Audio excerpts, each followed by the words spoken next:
Beaucoup de sondages ces temps-ci, beaucoup des sondages en lien avec les grèves, en lien avec la politique provinciale, mais il y a aussi des sondages qui continuent de se tenir sur la scène fédérale. Et qu'est-ce qu'on apprend?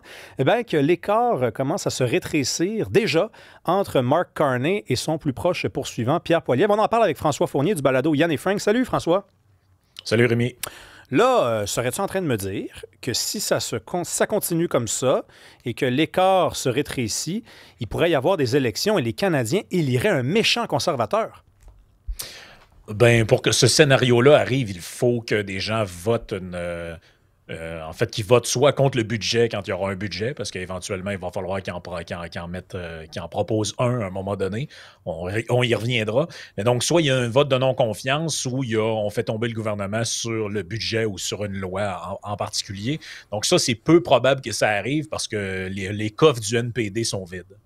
Oui, mais ça d'ailleurs, on ne le rappelle pas suffisamment à chaque élection parce que ça coûte cher faire une élection quand Ben vous oui. avez la prétention de présenter 338 candidats. Puis je pense que c'est davantage désormais. Là, ça doit être un peu au-dessus de 340. Il faut prendre l'avion pour passer de Montréal à Vancouver. C'est pas comme le Bloc qui se déplace juste au Québec en autobus. Mais ma question, François, c'est est-ce que vraiment les Canadiens, parce qu'ils ont élu pour des bonnes ou des mauvaises raisons Mark Carney aux dernières élections, mais rappelons quand même que beaucoup d'entre eux ont utilisé la peur. C'était la peur qui les a menés à ne surtout pas élire Pierre Poilievre. Est-ce que vraiment tu crois qu'il pourrait y avoir un scénario où Pierre Poilievre prendrait le pouvoir à Ottawa? C'est clairement pas impossible, je pense, même si, en fait, c'est possible que les conservateurs finissent par prendre le pouvoir en dépit de l'opinion polarisée que les Canadiens peuvent avoir sur leur chef. Je pense que ça peut arriver. Parce qu'il y a deux choses là-dedans. Un, c'est vrai que Pierre Poilievre, si on regarde ses taux d'approbation, et il y a beaucoup de gens qui ont une opinion négative de lui. Par contre, c'est lui qui a fait le meilleur score Mhm. des conservateurs depuis Brian Mulroney. Exactement. Donc, en fait, il est très polarisé au sens, puis je ne le dis pas d'un point de vue moral, je le dis au sens où les gens qui l'aiment beaucoup et les gens qui le détestent beaucoup. Donc ça, c'est ce que les sondages indiquent. C'est pas moi qui l'invente, c'est pas un jugement moral que je fais. Ce sont les données pures. Et donc, si on regarde les sondages, en fait, il y a eu une lune de miel là, qui, je veux dire, incontestée. Là, suite à l'élection, les libéraux ont monté rapidement dans les sondages. Je vous donne quelques chiffres. Là. Si on se rapporte à il y a quelques mois, là, on parle du mois de juin, par exemple, mois de juillet, on parle des libéraux à plus 12%, plus 13, plus 12, plus 10, selon, là, je vous cite plusieurs sondages. Là. On passe les détails. Et là, dans les dernières semaines, on a vu 3 sondages apparaître où les conservateurs étaient en avance. Un Abacus qui les donne à plus 1, un autre Abacus à plus 1 Angus Reid à plus 3. Et certaines autres maisons de sondage donnent les libéraux en avance, mais à 1 point, 2 points. Donc, Nanos, Léger, quelques autres mettent toujours les libéraux en avance, mais on sent que l'écart se resserre. Et ça, pour paraphraser mon ami Brian Breguet, qui animait avant le site d'agrégation de sondage Too Close to Call, ça veut dire que le gouvernement va devoir livrer quelque chose. Là, Bah, pour l'instant, on avait prédit beaucoup de choses. On avait promis beaucoup de choses aux Canadiens. On avait promis qu'on allait équilibrer le budget. Ça s'enligne très mal. non. On avait promis une entente de libre-échange négociée. Donald Trump en allait y plier le coude puis lui faire dire « Pardon, mon oncle ». C'est pas vraiment sur la voie de se réaliser. On avait promis aussi, Rémi, chose que les gens ont un peu oublié, mais on avait promis de faire du Canada la plus grande puissance énergétique au monde en mettant toutes sortes de projets sur un fast track, pour le dire en bon français. Il n'y a Ouais. pas grand-chose qui est livré. Et je terminerai avec un autre point, mais on pourrait en nommer plein d'autres. On avait aussi promis de réaliser enfin le fameux libre-échange pan-canadien, c'est-à-dire que essayer d'uniformiser des normes pour augmenter l'activité économique entre les provinces, pour faire en sorte, grosso modo, que le Québec arrête de vendre ou d'acheter au Vermont, au Massachusetts, mais consomme plus ou achète plus ou vend plus à l'Ontario, au Nouveau-Brunswick ou à d'autres provinces. Oui, mais là-dedans, dans toutes ces promesses-là que tu viens de donner, y en a-tu une qui pourrait se réaliser? Parce que je pense, par exemple, au déficit. On avait dit on va équilibrer le budget. Là, le budget n'a pas encore été déposé, mais la rumeur voudrait que ce soit un déficit supplémentaire de 100 milliards de dollars pour l'exercice Ben financier voilà. 2025-2026. Là, j'ai vu Pierre Poilievre sortir à la Chambre des communes en disant, nous, là, on n'acceptera pas que le déficit dépasse 42 milliards. Donc là, il y a quand même un 58 milliards entre les deux. Donc j'ai l'impression que ça ne sera pas là, que les libéraux vont pouvoir gagner des points. Non, j'ai pas l'impression. En fait, je pense que l'hypothèse la plus probable, ça aurait été de convenir d'une entente avec Trump. Par contre, du côté de l'administration américaine, on ne semble pas vouloir, en fait, sortir de la logique des tarifs. Donc, à ce moment-là, je veux dire, je ne vois pas comment on pourrait avoir une autre entente qui serait signée. Peut-être qu'ils vont nous arriver avec une entente qui sera peut-être moins pire que le statu quo actuel, mais ça augure mal de ce côté-là. Là, on est plutôt... En fait, c'est drôle parce que ce que Mark Carney fait en ce moment, c'est tout ce que les opposants de Poilievre lui reprochaient de faire, c'est-à-dire aller se prosterner devant Trump, le complimenter, lui dire qu'il est bon, qu'il est beau, qu'il est fin. C'est exactement la stratégie de Carney pour l'instant, et ça n'a pas fonctionné.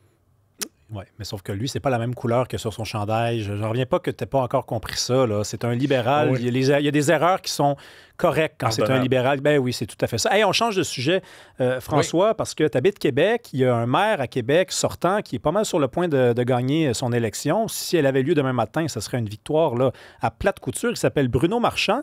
Bruno Marchand qui il donne-tu plus d'entrevues à Montréal ou à Québec? Ben, pour l'instant, écoutez, pour le dire aux auditeurs, là, nous, dans le podcast Yann et Frank, on a organisé une série d'entrevues, on a loué des studios. Tous les candidats de Québec et de la Rive-Sud, donc à Lévis, Québec et Lévis, tous les candidats, donc il y en a 3 à Lévis, il y en a 5 sur la Rive-Nord, ils ont tous accepté de nous accorder des entrevues. Pour la plupart, c'est fait, c'est soit sorti ou ça va le faire, à l'exception du maire Bruno Marchand. Et ces entrevues-là, je veux dire, tout le monde a le temps de s'exprimer, sont juste pour tout le monde, ça dure 1 heure, tout le monde a le temps d'amener ses points de son programme. On a reçu autant la gauche avec Jackie Smith que des gens plus à droite comme Stéphane Lachance. Donc, il n'y a pas de... Je veux dire, tout le monde sait qu'on a un parti pris personnel, mais ces entrevues-là, elles se veulent neutres, il n'y a pas de dîner de con, il n'y a pas rien là-dedans. Et donc, puis sans prétention, je veux dire, je pense qu'on est un des podcasts politiques importants au moins de la région, si ce n'est pas du Québec. Et là, on voit le maire aller dans toutes sortes de podcasts. À Montréal, il va à des émissions, des shows de soirée à Radio-Canada. En fait, il va partout, sauf dans les émissions d'affaires publiques de Québec. En tout cas, il snob plusieurs tribunes, ça c'est clair. Et en plus, parce que ça, c'est son droit. Hein. Moi, je le répète, je le dis, il a le droit de ne pas venir à mon podcast. C'est son droit le plus simple. S'il ne veut pas venir puis il ne m'aime pas, qu'il ne vienne pas. Par contre, il a eu l'audace de se plaindre que certains médias affichaient un parti pris négatif à son égard.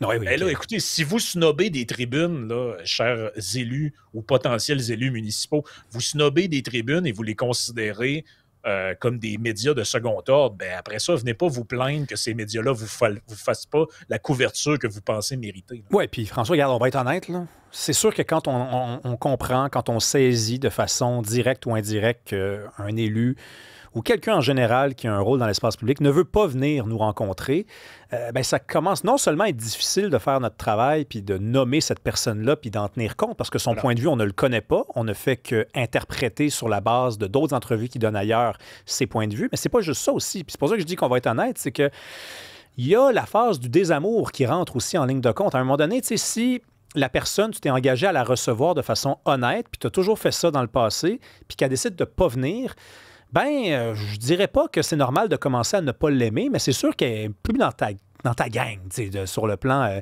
des sentiments. Puis ça, c'est le danger que court aussi un Bruno Marchand, parce que le média dont tu parles, c'est Radio X. Il disait, moi, je boycotte Radio X. Puis après, il dit à Québec, Radio X a fait du favoritisme envers les autres candidats. Oui, mais c'est un peu normal que les animateurs de la station commencent un petit peu à casser du sucre sur son dos s'il les boycotte, là.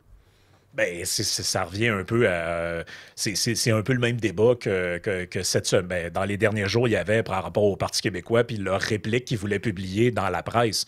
C'est-à-dire qu'à un moment donné, si tu juges que ton point de vue est mal représenté, tu proposes une réplique. Donc, moi, c'est ce que malheureusement, la presse a refusé, mais moi, ce que je propose à Marchand, c'est de venir sur notre tribune pour mettre de l'avant ses idées. Donc, s'il juge que je représente mal sa position sur le tramway, sur le troisième lien, sur les finances de la ville, ben c'est à lui de venir expliquer à mes auditeurs, aux gens qui nous suivent par la bande, ou plus assidûment, voici pourquoi ce qu'on vous a dit est faux. Mais s'il ne vient pas, ben, il va être pris pour avoir le filtre qui vient avec. Oui, puis en tout cas, c'est l'important, là, c'est aussi juste, on a commencé comme ça, là, son élection est à Québec. Donc, à peu près tous les médias qui font des demandes d'entrevues. Puis la campagne a été longue, là, puis elle n'est pas encore finie. Il devrait faire son possible pour les accepter avant d'accepter d'aller à Montréal, qui n'est pas la ville où il se présente. Puis c'est pas la ville où il peut s'engager à régler des problèmes. Merci beaucoup, François Fournier. On se reparle la semaine prochaine. Restez avec nous après la pause. On parle avec une bijoutière. J'ai plein de questions pour elle. Le prix de l'or est en croissance. Il y a des vols un peu partout, notamment au Louvre. Est-ce que ça inquiète les bijoutiers? Puis on parle également avec Sophie Mongeon. Merci d'écouter le 99.5 Montréal.